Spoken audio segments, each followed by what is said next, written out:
сегодня наша подписчица прислала в Телеграме сообщение о том, что в Московской области был замечен объект, светящийся зеленоватым светом. Где-то в 6:30 утра он пересек небо над Москвой и Московской области. Что же это было такое? Это 27-е, да, у нас сегодня? Да, 27.10. 6:30 утра.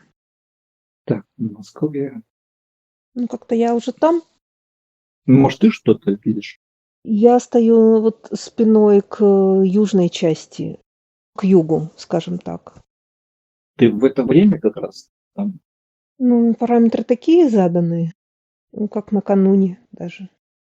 Ну, давай, может быть, сначала ты тогда, раз уж ты там, посмотри внимательно по сторонам и опиши, что ты видишь.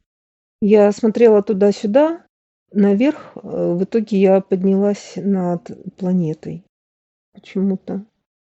Вижу какие-то границы нечеткие такие, знаешь, как что-то разрушенное.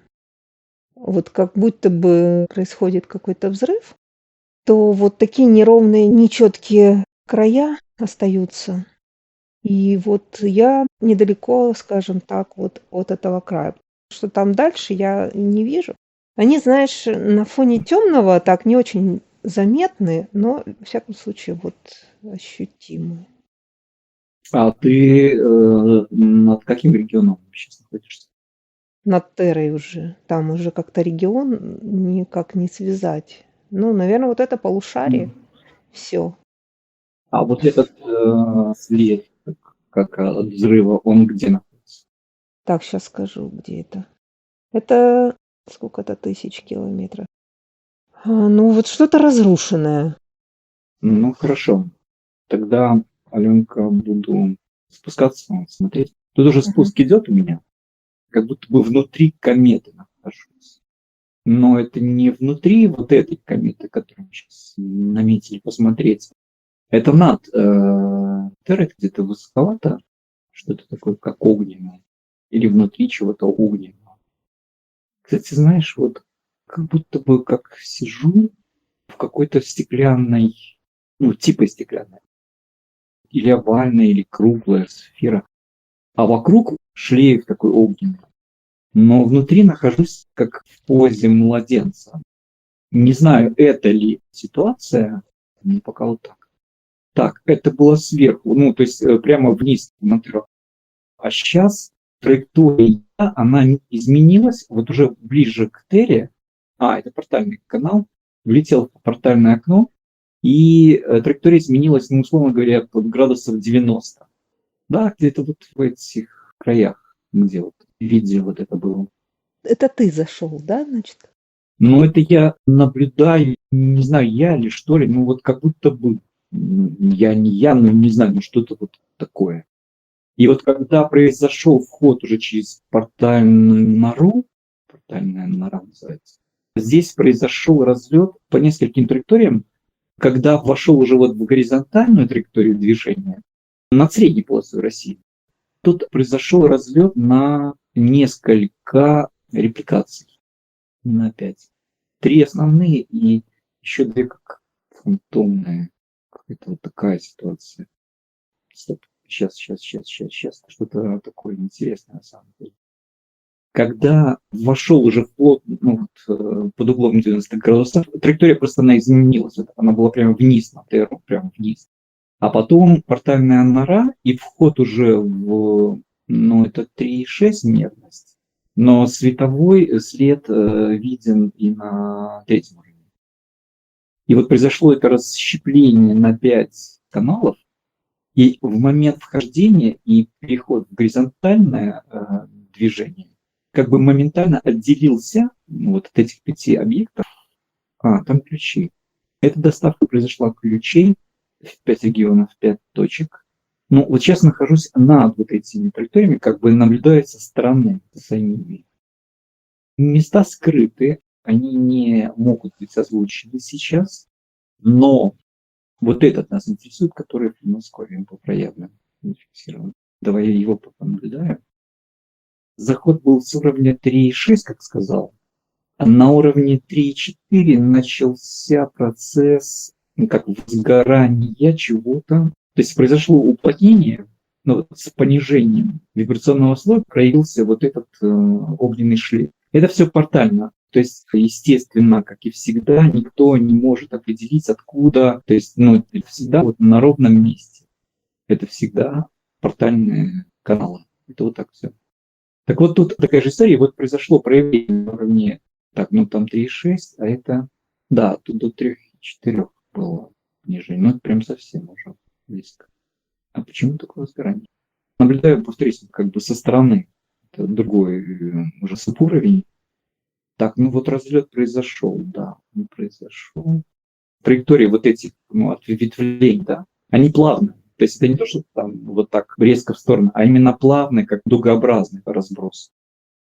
Там было, как, знаешь, накрыта какая-то часть территории, обширная часть территории вот, средней полосы России, какое-то как поле. Там, кстати, ждали. Там ждали вот эти ключи. Там такие, знаешь, как каналы вверх идут, как в небо, но это 4-й уровень. Знаешь, там было что-то проведено, как установлено, но оно не было активировано. И вот эти ключи, они были необходимы для активации чего-то, какого-то поля, вот над средней полосой России. Вот включая московский регион.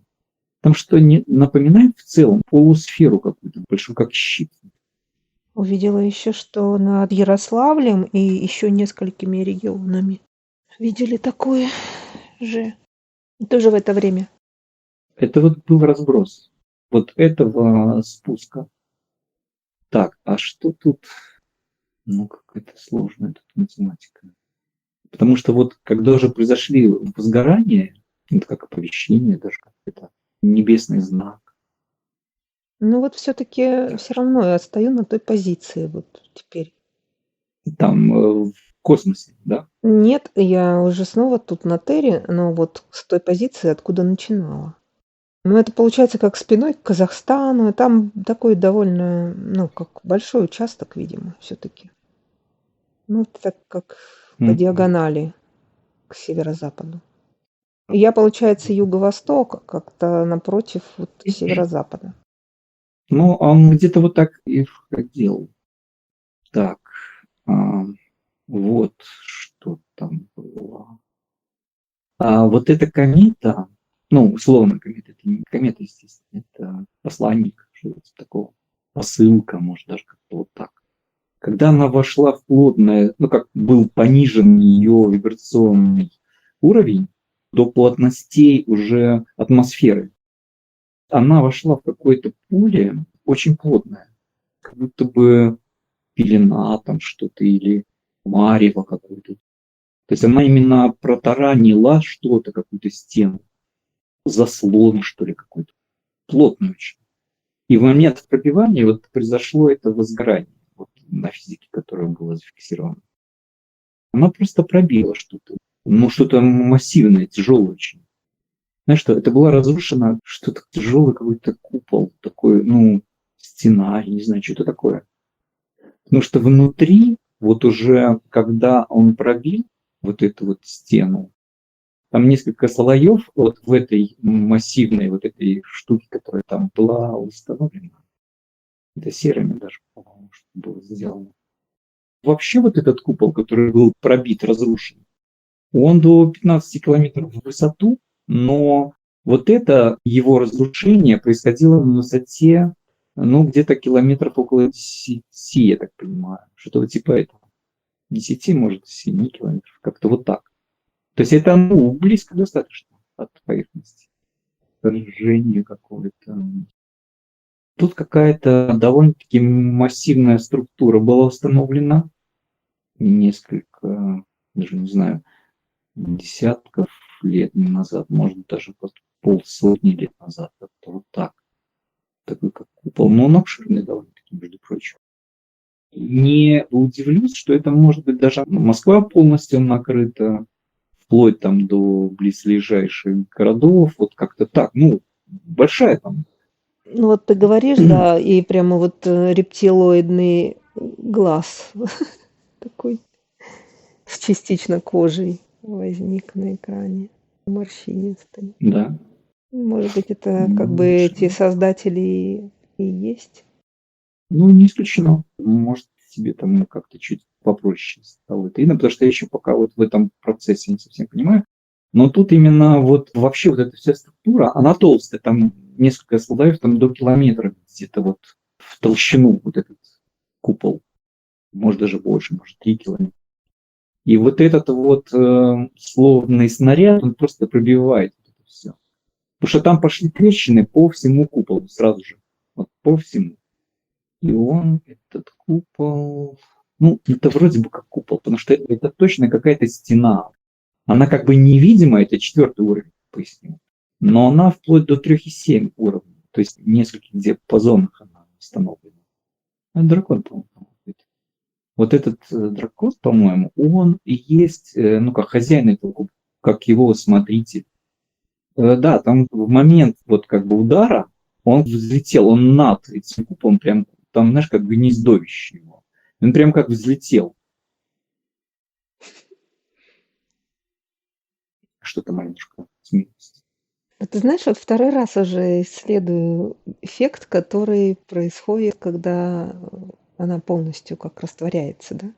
Вот когда последнее свечение прекращается, образуется такой, ну, как надувается, как пузырь такой, как сфера такая, вот от того места, где последнее свечение. Прикинь, она так поднимает, она в том числе и меня, и мне это прикольно, что, ну, я уже просто, видимо, играю так. Ну, Да, этот эффект заметила, да, и прикольно.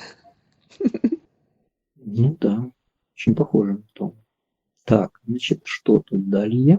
Вот она как-то разрушает, то есть она пробивает вот насквозь этот купол. Он такой, как, знаешь, железный занавес. Такой прям, ух. Ну, там, знаешь, как трещины пошли такие, вот как лобовое стекло разбивается, там тысячи микротрещинок. И вот эта вся система как-то и не подлежит восстановлению уже вот с их стороны, потому что там, ну, просто все как разрушено, что ли.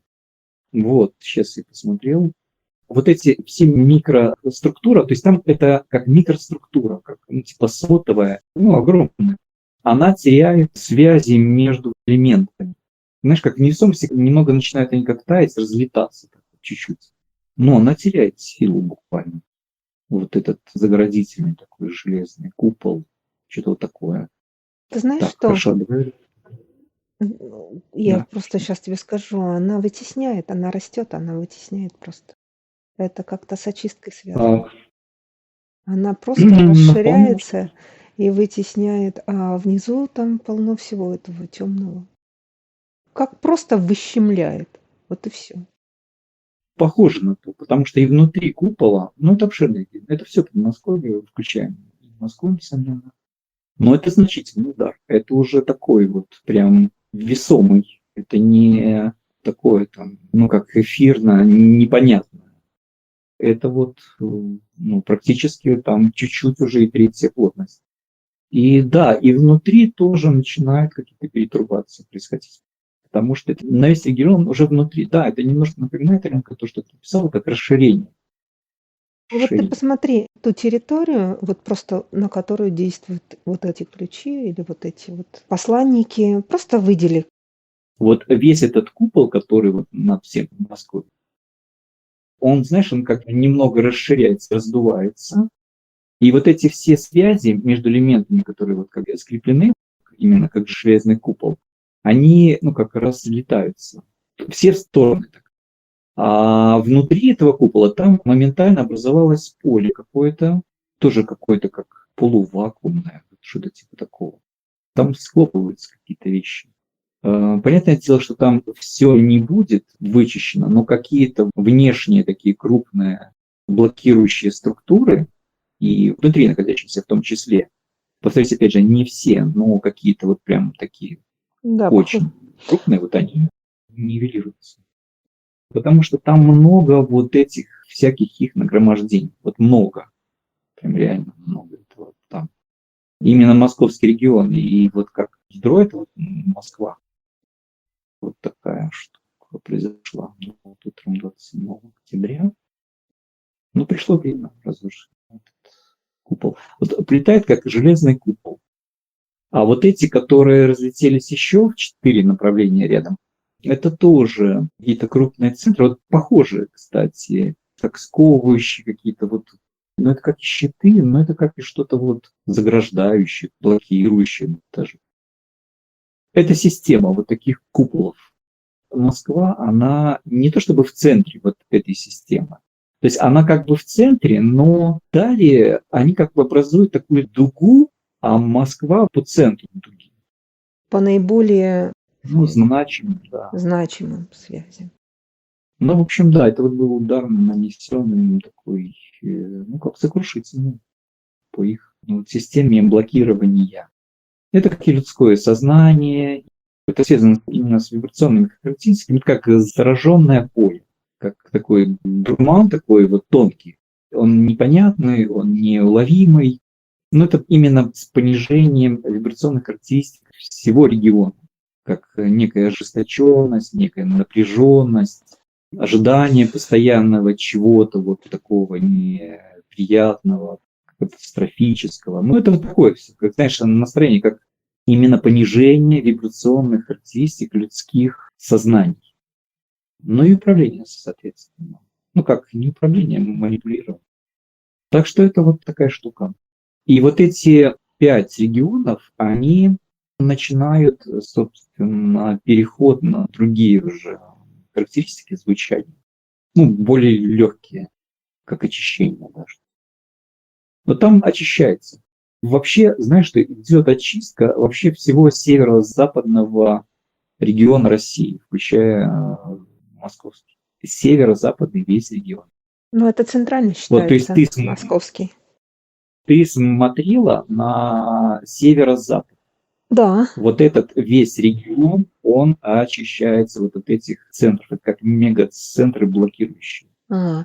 Не регион больше, а северо-западное направление. Это немножко разные вещи. Регион тут Да, больше но к вот территориям привязан, а здесь больше вот направление все северо-западное. все северо-западное, да, но это если смотреть вот оттуда, откуда ты смотрел, вот где типа, Ну, ну, типа Казахстана, да, кажется, там страны. где-то Урал, там вот в самом низу Урала. Да-да-да, вот примерно оттуда, кстати, ты и влетела. Но вот этот регион, это и московская, ну как область, да, но там это и граница вот с Беларусью в том числе. Вот один из крайних, это вот Смоленская область. И потом дальше вот там Псков, что там. Такой, знаешь, как именно дуга вокруг Москвы, но обширная дуга, такая широкая. Да, Ну вот что произошло. ну здорово. А что же там я увидела вот очень высоко над землей? Что там такое разрушенное прям? Есть какой-то разлом, да. Но он большой, кстати. Ну, по людским меркам огромный. 1000 километров. Высоченная штука. Ну да, ты тут, кстати, ты прям над этим как разломом чуть ли не показываешь там, пальчиком. Вот, вот, смотри, ну тут. Ну вижу, Аленушка, да, умничка, что. Ну, ладошки сложила, да, кстати. Так, хорошо. Ладно, я тут пока посмотрю, что такое тут. Смотрю, знаешь, такой как серебристый, такой кристаллический какой-то. Ну, большой тут такой, несколько километров в высоту. У меня посох, да, он такой, тоже как серебристо-кристаллический, прозрачноватый. Но вообще, да, это разлом, как трещина такая. Но он по диагонали. Он, кстати, по диагонали, примерно диагональ, такая же, как вот траектория вот этого метеорита условного. Это на 4 уровне. Ну, трещина какая-то. Разлом даже. Вот так. Ну там вообще какой-то как провал даже идет. А тебя засасывает, кстати, туда вот в эту трещину. Прям подсасывает. Потому что, ну, это же твое любопытство. Ты еще держишься. Держись на плаву. Это важно. Ну, это какое-то вторжение, по-моему, удар какой-то был. Попытка, ну, разрушить, что ли, что-то. Ну, это... я сейчас посмотрел вверх, там как темное пространство, знаешь, как портальное, причем мега портальное. Ну, это их акция такая, провокация. Это связано с эфирным телом Терры, вот на каком-то уровне. У нее много полей, много защитных структур. Ну, это один из несущих таких панцирей защитных. Да, они пытались его взломать. Ну, так сильно ударили. Там такая штука, она тоже напоминает немного как удар меча или косы какой-то, вот как-то вот так. И вот она прямо как врезалась. Да, как-то сильно. Ну, это один из предварительных таких защитных слоев у Терры. Поэтому тут не стоит паниковать, потому что им, чтобы добраться уже вот до того, что они хотели бы, крайне сложно. Ладно, давайте всем вам туда-обратно. В общем, это все давайте так будем останавливать. А вот вас кто это предпринял?